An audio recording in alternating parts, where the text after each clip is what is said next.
What's up mga kamani magnet? Narito ang mga malinaw na senyales na kapag nakita mo ang mga bagay na to, siguradong ikaw ay yayaman at magkakaroon ng maraming pera. Una sa listahan ay ang butike. Madalas ka bang nakakakita ng butike? O di naman kaya may tumutunog na butike habang ikaw ay nagtatrabaho? Alam mo bang kapag madalas na tumutunog ang butiki na yan habang ikaw ay nagtatrabaho, kung ano man ang trabahong ginagawa mo ay magiging successful ito. Magkakaroon ka ng magandang karera sa buhay kung yan ang ginagawa mo habang tumutunog ang butiki. Kung ang ginagawa mo naman ay online business at tunog ng tunog ang butiki, dadami ang customer mo. Kung halimbawa naman na nagne-negosyo ka at laging may butiki, abay ang negosyo mo ay magbo-boom at lalago. Kaya naman napakaswerte na may butiki, lalo na kung ito ay tumutunog. At syempre kapag sa pintuan, may blessing na darating at kakatok papasok sa iyong tahanan. Swerte po yan. Ang mga senyales ng pagpasok ng mga paniki sa loob ng kabahayan ay resulta rin ng magandang buhay. Bibihira lamang na pumapasok ang mga paniki na yan sa loob ng ating mga tahanan.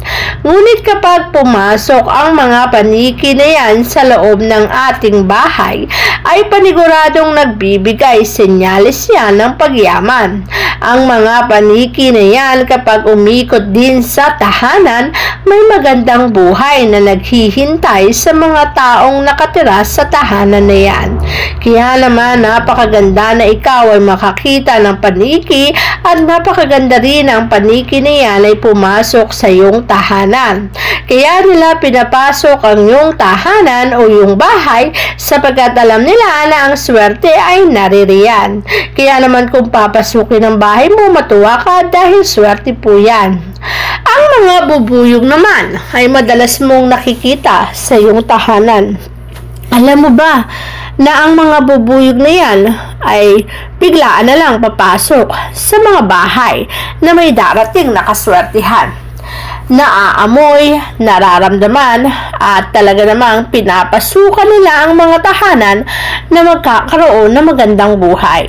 Kaya pag biglaang may pumasok sa tahanan mo, lalo na kung bubuyog ang mga yan, abay natitiyak ko sa iyo na isa lamang ang ibig sabihin niyan.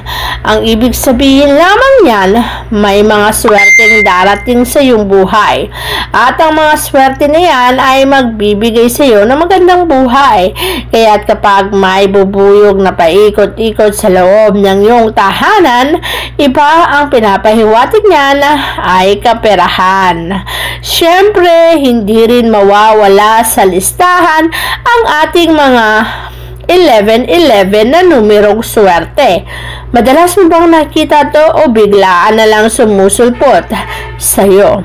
Kapag bigla mong nakita ang 11-11, swerte po ang mga yan. Isa lamang ang binibigay na senyales ng 11-11 na yan. Senyales na magkakapera ang sinumang taong makakita niyan. Napakaswerte ng 11-11, lalo na kung nakita mo to ng biglaan. Yung bang tipong di naman sinasadya, ngunit nakita mo ang bagay na yan. Swerte po yan. Kaya naman, kung makakakita ka ng 11-11, abay matuwa ka na. Isa lang ang pinapahiwatig niyan. Ipinapahiwatig lamang sa iyo na ikaw ay yayaman at magkakaroon ng maraming pera. Kaya matuwa ka na kapag nakita mo yan.